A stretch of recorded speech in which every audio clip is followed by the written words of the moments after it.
So hi guys, welcome back to our second webinar. So now we're going to get to know more about a promising company that is still private. It is Nusa Nickel. To discuss the company, we're welcoming Brandon Colwell, CEO of the company. How are you doing, Brandon? I'm doing fantastic. Thank you. And as previously mentioned, there's a chat function on the side. Let us know where you guys are from, like the city, province, country. Again, it's always great to know where everyone is located, and also use the Q&A function for any questions, whether prepared beforehand or if you'd like a deeper explanation on a point. We address them after Brandon's presentation. So now I'm going to turn off my camera and pass it over to you, Brandon, to introduce yourself and the company. Thank you, Mark. I appreciate that. And thank you everyone for your time as well. As Mark was saying, please, in the Q&A function, we'll get to that after this presentation. If you have any questions of any kind, I'd love to be able to answer them. Throw them into there, and in about 15 to 20 minutes time or so, we'll start turning over to those questions. So Nusa Nickel Corp. This is an interesting company where I believe is either one of a kind or something that this industry hasn't seen in a very long time. And that's because we are currently doing our seed round investment on this. We'll have a post-money valuation of 1.66 million on this company when we're finished this raise of 1,055,000, and we'll be straight to production. I'd like to say near-term production because that is true, but by the end of August, we seek to be in production of lateritic nickel in Indonesia, more specifically Central Sulawesi, Indonesia, which is the #1 producing country Indonesia is in the entire world, and dominantly so. And that's what you're going to be able to see throughout the course of this presentation here. Obviously, you have to start off with the forward-looking statements. I'm sure you've seen these many different times. Please do your due diligence when going through this. Speak to a financial advisor, whatever you need to do to make sure that you are making the right decision for your portfolio. So, why invest? As I just said, one of the most intriguing elements of this is that a lot of the times when we're in the junior market space, when you're first starting off at a company, especially at its seed round, you're expecting there to be a lot of exploration. You're expecting there to be many drill programs and different things along the way where there's constantly going to have the need to raise more money and constantly go back to investors. This is not the case. We are seeking to be in production within 3 months of closing our first tranche of the financing, which, by the way, we have already done. That clock has already started. And right now, we are already making our moves in Indonesia to get everything rolling, which I'll explain in just a moment. But that's one of the major reasons here is that we are going straight to production. It'll be a revenue positive company. It'll be a net profit positive company, and even a EBITDA positive company within the first 12 months of production. Indonesia is the #1 producing country in the world. For those who haven't been paying attention to what is happening within the nickel space, over the last 5 years, there's been a major shift in who is the global superpower in nickel. And Indonesia has become its own OPEC, has become the mecca of the world. And as you're going to continue to see throughout this presentation, the amount of companies, major multi-billion-dollar companies who have come into Indonesia to build the future of nickel, but also the future of the EV world in this country is unquestionable. So it's one of those areas in which if you haven't figured this out already, or if you haven't looked into it, I highly suggest that you do. And if you're here today or you're watching the recording, you're about to find out as well. Proven production management team. We have two individuals, Aswanto and Diaz, our CEO and COO of our Indoco, the Indonesian company that we're going to be having that Nusa Nickel will 100% own.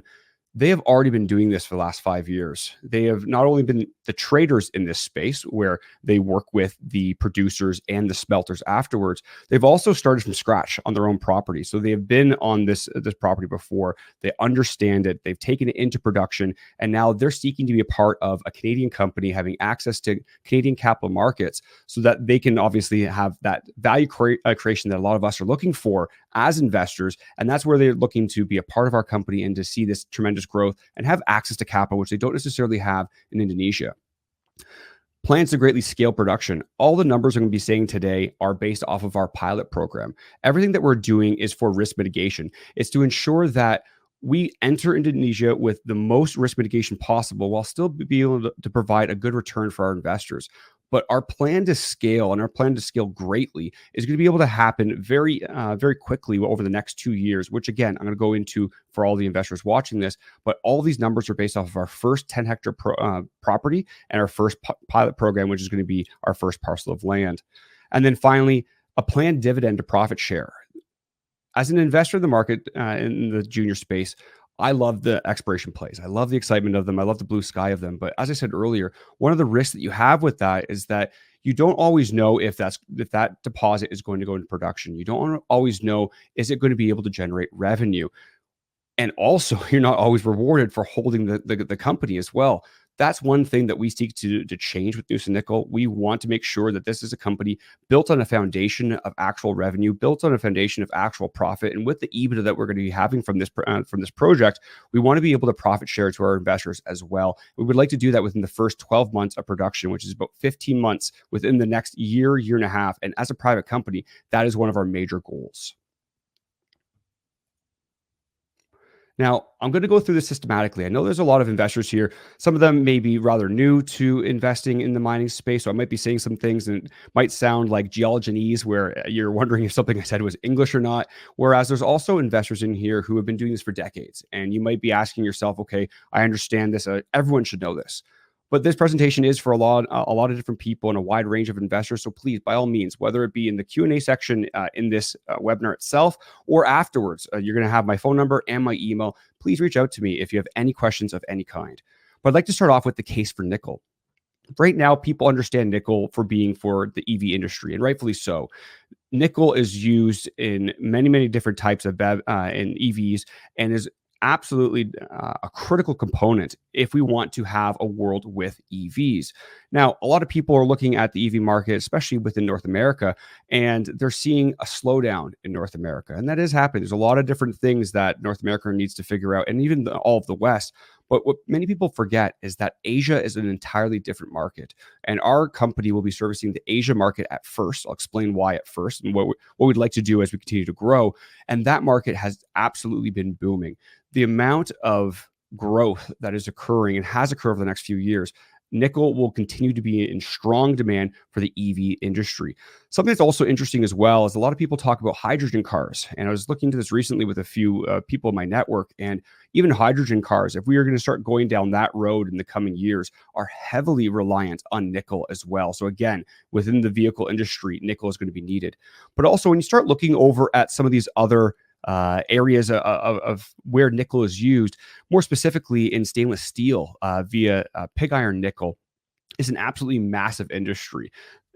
It's looking to grow at a 4.4% growth in 2024 to 60.53 million tons. Right now, Indonesia is up to 5.5 million tons. It's in 2024, it's set to grow 20% year over year, which is roughly about 9% of the global output. So when you think of anything to do with stainless steel, that's going to be around for many, many decades to come. So yet again, another case for nickel. Then consumer electronics industry. When you look at things like laptops and tablets and webcams and all the electronics that use nickel, well, once again, this is yet another industry in which nickel will be servicing and continue to service, and so will Indonesia as well. And then finally, aerospace and defense. I don't think many people think about this industry as much as the others, where nickel is used for super alloys. They're used in critical aerospace industries, particularly in manufacturing jet engines for their high temperature and stress ability, but also for corrosion-resistant coatings and structural components as well that are high in strength, but also low in weight. So again, 4 major areas. There's more areas in which nickel is used, but these are the 4 that I believe are the strongest pushers for this commodity. Then, of course, is why Indonesia. Indonesia is a country that up until a few months ago, I never thought about investing personally. I know many people in my team have, and that's why they were the brainchilds behind this opportunity and really forced us to put this together. But people need to start realizing that Indonesia is an absolute powerhouse as an economy, not only right now, but what they're looking to do. They're on a hockey stick of growth right now. And that's why you see on this page right here, so many different companies are gaining their access into Indonesia, not just for nickel, but for many different things. But we're focusing on nickel today. Indonesia is dominantly the #1 producer of nickel due to the abundant low-cost lateritic nickel deposits I've spoken about several times already today. But also, they have the lowest all-in sustaining cost of the entire world in nickel. And that's why over the last several years, what you've seen in the nickel price is largely due to the lateritic nickel deposits of Indonesia, where it reached a high of $100,000 per metric ton and then bottomed out around $15,000 per metric ton, averaging around 20,000 right now. they came online and absolutely took a dominant stranglehold over this industry. And because of that, in 2021, the first HPAL smelter came online. The HPAL smelters is a Chinese technology where up until just a few years ago, everyone knew that Indonesia had all its lateritic nickel deposits, but it was very, very hard to do, and it wasn't economical to do it, to put it into production. That changed with the HPAL smelter. The first smelter came online in 2021, and since then, there are now 44 smelters online in Indonesia within the last 4 years. 19 are in construction, and 7 are in the feasibility stage. So clearly, when Indonesia in 2020 banned the export of nickel ore, saying, no, we are not going to allow you to have our cheap ore, we want you to come here, spend billions of dollars on smelters in Indonesia so that you can be able to have access to our nickel, but you must pay for it. You must create our jobs. You must create the industry. And clearly it has worked very, very well for them. If you look at some of these companies, Vale, Tesla, Ford, Hyundai, Mitsubishi, Volkswagen, all of them within the last 2 years have dedicated millions of dollars, billions, I should say, forgive me, in this industry, creating either their smelters themselves or their refineries. So with Tesla's looking to build a refinery there. So that's not just looking for the actual nickel in itself, but to build their batteries. And also the economy, as I spoke to before, by 2030, the IMF forecasts that Indonesia will become the 5th largest GDP on a PPP basis at a USD of $6.8 trillion by 2030. So clearly there's a major case for nickel, and there's an even bigger case for nickel in Indonesia. Really quickly here, a location map. This just showcases a little bit of where we are. As I said earlier, we're in Central Sulawesi, Indonesia. This is the new mecca for nickel in the world. There's multiple nickel smelter facilities all around us. This is an open pit mine, ultra low cost mining potential. I'll go over the actual production because it's almost as simple as the deposit in itself, where it's an excavator mixed to 1.8% nickel, load, and then transport, where we get payment on delivery 10 kilometers away. But then also we have our experienced management team, which I spoke upon a moment ago. I'm going to go into much more detail in just a moment as well. So what is lateritic nickel? This might be the first time you've heard about it. On the right here, you'll see an actual photo from the site. All of these photos are from a site visit that Robert Chandra, our president and COO, did in December of 2023. You'll see there's 3 layers. You'll see overburden. That could be some trees, soil, and dirt. Then you've got your limonite. Already you're starting to get into nickel that you can start selling.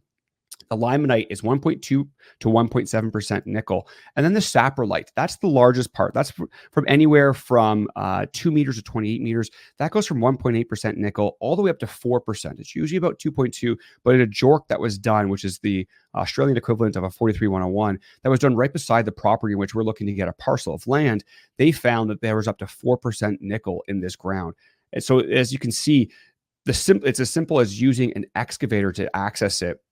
You can see that goes about 30 meters down. And this in and of itself is the production, or is the deposit, I should say. And this is the production process. So I want to thank Wesley Campbell, first and foremost, for putting this together, because a lot of people, whenever we're talking about processes of production, it can be very confusing. It can be very convoluted. It's hard to understand. He's done a great job, and our team has done a great job of making this as simple as the production itself. First, you have the production planning. This is where you have the removal of overburden. There's a 12-hole boring program that's done. That boring program is largely due for production planning. So as I said before, this is not about exploration. What we will be doing when we choose our parcel is that we'll be doing some surface sample testings. We'll have a geologist come down to look at the topography and a lot of different signs that you're looking for in Indonesia, saying, yes, this is a lateritic nickel deposit. Then finally, you do a 12-hole boring program. That tells you where to begin on the parcel. In doing so, you start the excavation and separation process. So as you saw in the last image, just to show that one more time here, you see the limonite and the saprolite. You take an excavator and you start separating it. You separate it into limonite and into saprolite. You might have piles of, say, 1.5% nickel, 1.7% nickel, 2.2% nickel, etc. What you then do is the mixing process. So now you've separated it into piles. You mix it to 1.8% nickel. You drive it, you put it into dump trucks, drive it 10 kilometers down a road that's connected to our property, right to the jetty where the barges are, where you get payment on delivery. And then, of course, afterwards, we have a budget within our project for reclamation and replanting. It's something that's very important to Nusa Nickel. We are going to be good stewards of the land. Our footprint here is quite literally something that you see on any construction site in anywhere in the GTA or anywhere around North America in terms of using an excavator, a bulldozer, a dump truck, and mixers. But again, we want to make sure that after the fact, we're flattening the ground, we're planting eutropha trees, which are indigenous to Indonesia, so that we can leave the land in a good state after we are finished with it. But the barge delivery is something that's very interesting because, again, we're not having to worry about all these long roads. We're not worried about having to train all this kind of stuff out or get it, whatever it be. We simply load it onto a dump truck, drive it 10 kilometers down to the barge where we get payment on delivery. So now you've got a good understanding of nickel in and of itself, of Indonesia, of our property. I really want to now talk about the Nusa Nickel opportunity at hand. Our team has built a relationship with a local permit holder who currently owns a license for production across 2,641 hectares of lateritic nickel-rich land. That permit is good through 2031. So this is the first element of risk mitigation that we're doing. We could go out there and get our own permit, but then all of a sudden you have to go to land that you're not familiar with. We are familiar with this land. You then have to start dealing with the government, which is something that we absolutely will do in the near future. But this is somewhere where we can have access to this lateritic nickel. We can go into production, paying a 22% royalty to the permit holder, where we know the land, we know the permit holder, and we know the operations as well. And we have an agreement where we're going to start off with the pilot program of 10 hectares. We have an ability to raise that for as much as we can raise in capital. So again, when I spoke about the fact that we're going to scale very greatly, that is something that we're going to be looking to do already by the end of the first year, but into the second year as well. So once again, a few of the points here for the Nusa Nickel opportunity: straight to production within 3 months of closing the raise, which we've already done. So that clock has already started. Ultra low cost of production compared to our North American peers, which I'll show you in a moment, is something that is absolutely night and day.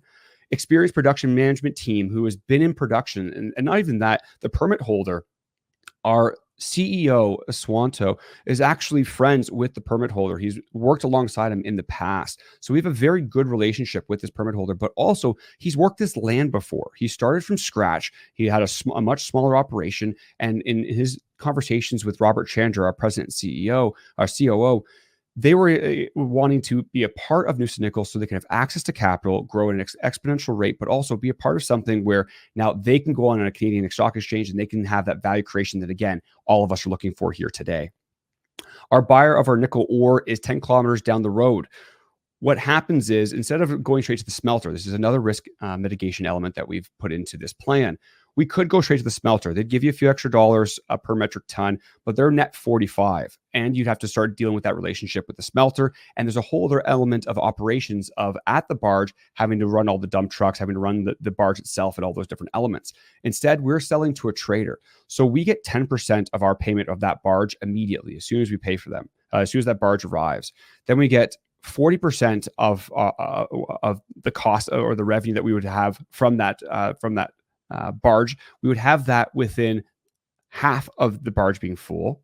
Then the next 40% we'd have when it's 100% full. And the last 10% we get paid, we have a COA test on everything. So again, that barge does not leave the jetty. It does not leave the land whatsoever until we are fully paid for our product. Again, another risk mitigation element that we want to be able to have in this plan for Nusa Nickel. And then finally, the simplified process of exploration, as I spoke about before. It's an excavator, it's a pile, then you put it and you mix it into 1.8% nickel, you load it into a truck and you drop it off 10 kilometers down the road. And all the years I've been investing in this space, I've never seen a production so simple like this. I've never seen production where you would go into production so quickly like this. Again, hence why I jumped on this opportunity myself personally, and all of our investors, who I'm going to go over in just a moment, have jumped into so quickly since we opened up this raise on May 1st. So to start comparing towards other nickel companies, now this is a hard comparison because there are a lot of different elements you need to take into consideration, where obviously the North American and Australian nickel operations are much different than those of Indonesia. But when you start looking at the all-in sustaining cost per pound of 2.2 cents, that is our AISC for Nusa Nickel, the lowest in the world that I've ever been able to find, and it absolutely blows all of our competitors out of the water. Then you start looking into the time to production, where we are going to be only 3 months for time to go into production, where a lot of our peers are going to take years and years and years and spend hundreds of millions of dollars going to production, when we are raising $1.55 million in order to go to production. So that, again, night and day between those comparisons.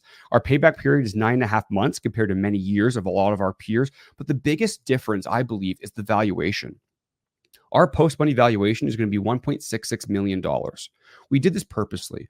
We've been around the game long enough to see a lot of people look at a property, look at a certain piece of land, then all of a sudden their company's worth $10 million. And they go public and it's already $20 million. Well, what have you done to be able to justify that value creation? What we want to be able to do with Nusa Nickel is to have a round right now, and our 15-cent round, which I'll talk about in a moment, and then our go public round. We want to make sure that all of our investors are well equipped to not only break even and make good money off of their investments, but they will see that they will have multiples upon multiples once we go public and we have actual revenue, profit, EBITDA, and as I said earlier, a strong a desire to have a dividend at the same time.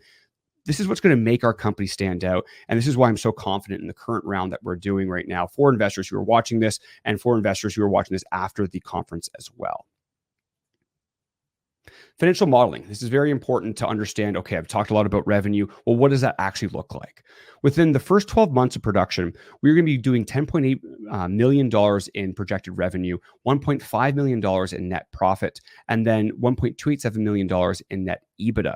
This is based off of real production data that our team has worked on this exact parcel of land. So when we're extrapolating this data, it's not something that we're making up out of this blue. This is something that's actually being done right down to how much diesel does each excavator use, what type of costs are for each individual. These are all things that have been discovered and already found out by our team, and now they're looking to do it with Nusa Nickel on a much greater scale.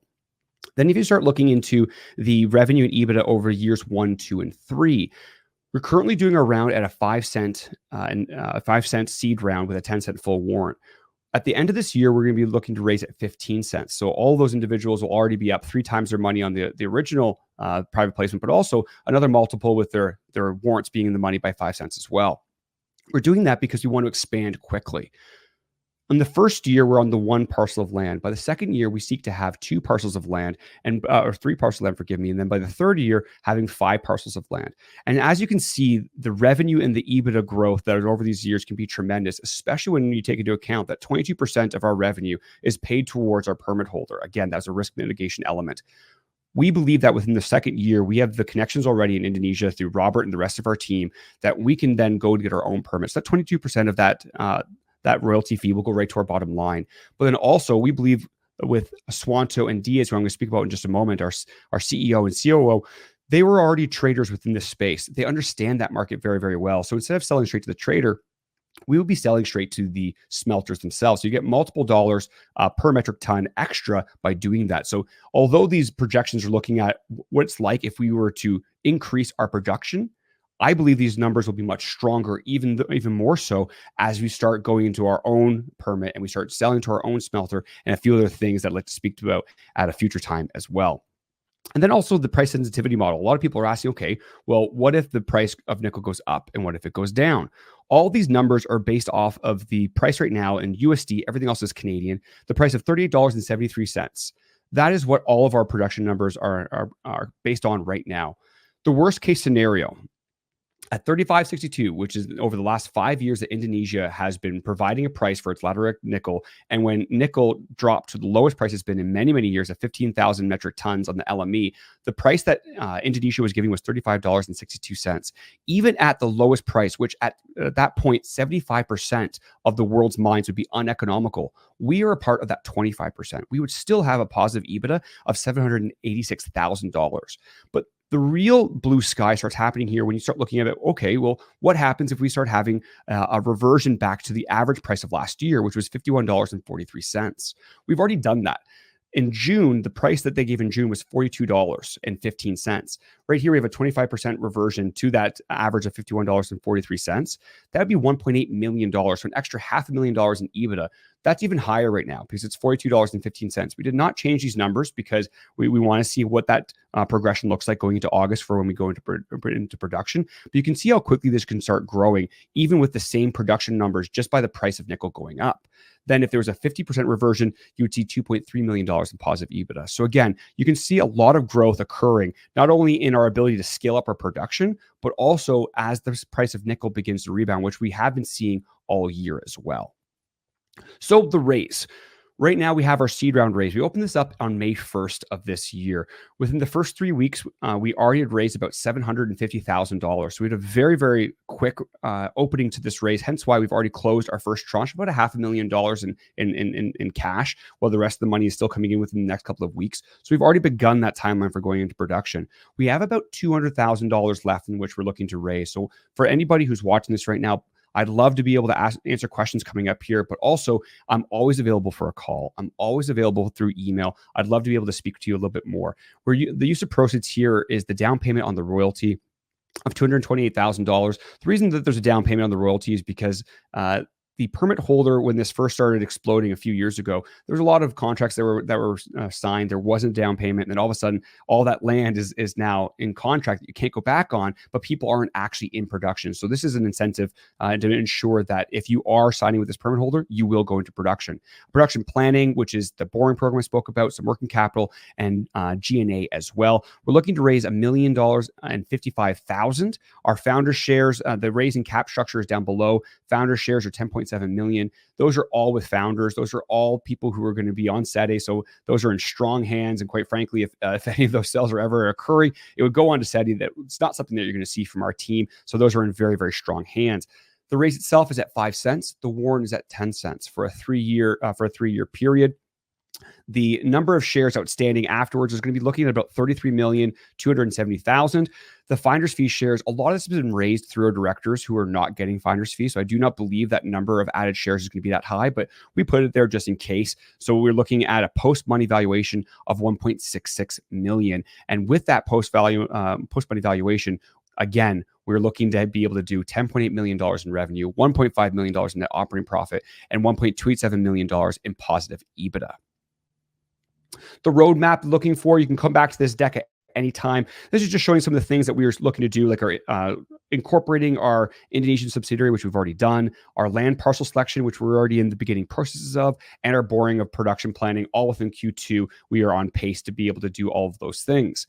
Production of our first 10 hectares is looking to begin in Q3, as well as being revenue and operational profit from our operations as well. I spoke about a 15-cent round. The 15-cent round so far, not a single dollar of our raise has gone to any broker. We've gone strictly through our friends, our network, and our family. I wanted to make sure that those who don't always get an opportunity to be in these low valuation raises did have that opportunity. Then at the 15-cent round, when we have actual production numbers that are based from Nusa Nickel operations, we go to our brokers, we go to some of the money managers, and we start doing that. We're probably do about 1 to 1.5 million in that raise. So that is where we're going to go into our second and our third parcel. So where we explain to what that price sensitivity model and the expansion prior showed what we were doing in our second year. And then finally, I'll skip through a few of these things, but we're looking at our payback. We're looking at production of our next hectare. The big thing here is the go public proceedings. We're looking to do that in Q2 and Q3 of next year. The reason why, we can go public a lot earlier than that, but we wanted to make sure that we had a business that was founded on revenue, profit, and EBITDA with the blue sky you expect from all junior companies. We want to make sure that we actually had that revenue on hand before we went public. So when we do, you'll see from our team in just a moment here, we have a lot of people where we have a lot of shells that we speak with. We have a lot of different people who put together the go public vehicle. So that process will be faster, but we are personally choosing to wait until next year to make sure we have the right foundation. Finally, some risk mitigation elements that I've already spoken on in terms of production. We've got our Indonesian-born president and COO. He'll be going down there for the first 3 months, starting in mid-July, to ensure that everything is, all of our operations are done smoothly. But also, we have the COO, Wee Wing, who is down there, has been a lifelong friend of our president for the last 20 years. So someone we know very, very deeply, but also our CEO and our COO, who Robert has known for many years now, have already been in production on this land. So again, it takes such a massive amount of risk out of this play, knowing that they've already done it before. In terms of politics, Indonesia has never nationalized any foreign assets since its independence in the 1940s. And the Indonesian government wants more production of nickel in their land, not less. For those who are asking about inflation, it's at 2.75%, so right around the rest of the world. So in terms of the cost of our production, it's going to be quite stable throughout the next few years. And of course, the license, as I spoke about earlier, it's good through 2031, and there's a massive amount of land to be able to expand upon. So all these elements, including the nickel ore buyer, in which we're going to the traders instead of the smelter in and of itself, as I spoke about earlier, all of these are done to ensure we have the most risk mitigation possible for our investors so we get the easiest path to production in Indonesia. And of course, our team, and I know the time is running up here, so I'll go through our team very quickly here because I want to be able to get to your questions. We have myself, obviously you've been speaking to them the last 30 minutes here. I've been in the part of the capital market space for the last 7 to 8 years. I work alongside dozens of companies, helping them start all the way from the seed round and then going public, helping them to tell their story, helping with their brand identity alongside Wesley Campbell, who's a strategic advisor for us. We've been a part of many different companies from the very beginning as they're being put together as shells, and then all the way through going public. Ryan Yanch has a very strong background in the capital markets. He too, on Golden Rapture, will be speaking right after this, has just recently taken a company public and has had a lot of early success with that company as well. And Robert Chandra, who has 25 years of combined experience in consulting, developing businesses in construction, trading, and oil and gas. But he also has his bachelor's of geology from the University of Toronto and spent a little bit of his career, the first 7 to 8 years in Indonesia, working for BP Petroleum as well. And then finally, Carl Hermanson, the strategic advisor. Carl has a tremendous experience, but not only being a business builder himself, but also working alongside marketers and working on the programmatic side of things, where when it comes to telling the story and getting the story heard, we have a team who's been at this for many, many years, and we're very, very excited about eventually taking this company public and letting the whole world know about Nusa Nickel. And then our Indonesian leadership team. These are the gentlemen who really are putting this team together and this opportunity together because they have the know-how. Aswanto and Diaz both started off as traders and where they worked with the producers and the smelters, and then they moved on to the actual production in and of itself. They've taken a project from complete scratch into production, and now again they're looking to have ownership in the parent company Nusa Nickel and to be able to have access to Canadian capital markets. So that's why they are very motivated to be a part of our team. Wing has spent many years in operations experience. He's got his bachelor's of engineering and metallurgy degree and resides in Indonesia. He is the lifelong friend of Robert as well. And then Sukmandaru, who's serving as a board member for our Indoco. He has over 30 years of exploration and mine experience, specifically in and around the Indonesian area. From 2014 to 2020, he was the chairman of Indonesian Association of Geologists. And from 2008 to 2012, he's the Indonesian Society of Economic Geologists. So this is someone who is very, very well connected within this space and someone who we are going to be leaning on very, very much so as we go into production and beyond. So lastly, our reclamation and replanting. As I said earlier, this is something that's very important to our team. We want to make sure that we leave the land in a good state when we are finished with it. We have an entire program that's already built into all of our projections where after we are done mining, we're going to go back and replant trees, make sure we flatten everything out so that it can regrow and life can continue to go in that part of land. Finally, I'll hand this back over to Mark to look at some of our questions that have come up here. If anybody's looking to have any contact with me after the fact, please, I'm always available by my phone or email. I'd love to speak with you further.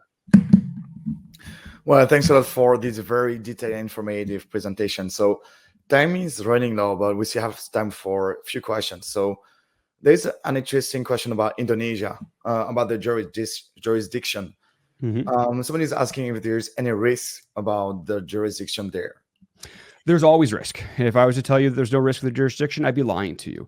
But the more you look into how Indonesia has pushed this industry, how they have come out here and they went from one smelter in 2021 to 44 smelters within 4 years. This is a government in which they are pushing the nickel industry. They are pushing their mining industry. If you look at what's happening in Canada, North America, and around the world, and all these mines being torn down, it could be all the way hundreds of millions of dollars going. Then all of a sudden, there's an environmental issue, or there's a native issue. There's something along those lines. There's always risk in any jurisdiction that you go. But I feel very comfortable with Indonesia, and more specifically in Central Sulawesi, Indonesia, because they have shown they're not only for mining, they are pushing it aggressively as well. Okay, now there's like a personal question for you and your past successful projects. Bobby Hawk is asking, what was the most recent deal that you've been in and was it successful? Yes, and you're going to hear about it in about 6 minutes. Golden Rapture Mining is coming up next, and I serve as a strategic advisor, as does Ryan Yanch serving as a director. I've been with that company since the first idea came on my check was one of the first checks that came into that company. They are now, their sample program that's happened there, they're now public. They went public in March of this year, and they had certain sample results as high as 204 grams per ton of gold. They have almost 100 new samples that are currently there. They had 20 samples that had more than 5 grams or more of gold in them. And that company is currently sitting around 22 cents per share, where the initial round was at 10 cents and the IPO round, I believe, was at 15 cents. So all of the investors before going public are all in the money, and their warrants are even in the money. So that is our recent success, and one that I'm very, very proud of as well. Okay, and there's also another question about the IPO, the raise. I'm going to make 2-in-1 question. Sure. So far, how much have you raised, and when do you plan to go to do the IPO? Yes. So I spoke about when we're looking to do the RTO. We're likely to go RTO because that's a vehicle that can have more speed to going public when we are ready. We're likely to do that in the beginning of the second half of next year. The reason why we are doing it 12 to 14 months out is because we want to have that foundation of actual revenue, profit, and EBITDA before going public. But also we want to ensure that we have the growth of our second and third parcels, in which we are going to be raising for at our 15-cent round at the end of this year. So that's where we're looking to go public for that. How much have we raised in this round? We've raised roughly about $825,000 of our $1,055,000. We raised that within the first month and a few days of the round. We've got several different meetings that have already occurred or just about to occur this week of larger investors who I believe are going to be taking larger chunks of this round. So we could be seeing this filled as early as the end of this week, if not into the next week, as we look to close this. Okay. I believe there's a third element. Forgive me if I missed that. Yeah, no worries, no worries. Okay, so it was pretty much our last question. Time is running low here, and thank you a lot for this again, like this very detailed presentation. It was very informative. I'm personally very excited to see this private company going public and then like grow big. Lots of big numbers coming here. So thank you a lot again, Brandon, for everything. Thank you, our viewers. And we're gonna see our next upcoming presentation about what the company you were saying, Golden Rapture, is gonna come in a few minutes. So absolutely. And if I may, Mark, really quickly, for the questions that are here on the side, I will turn back to those, and I've got your names. We have your contact information. I'll be sure to email you and get those questions there, because forgive me, that presentation went a little bit longer and we didn't get to the questions. I'll make sure I answer all of them. Awesome. Thank you again. Thank you.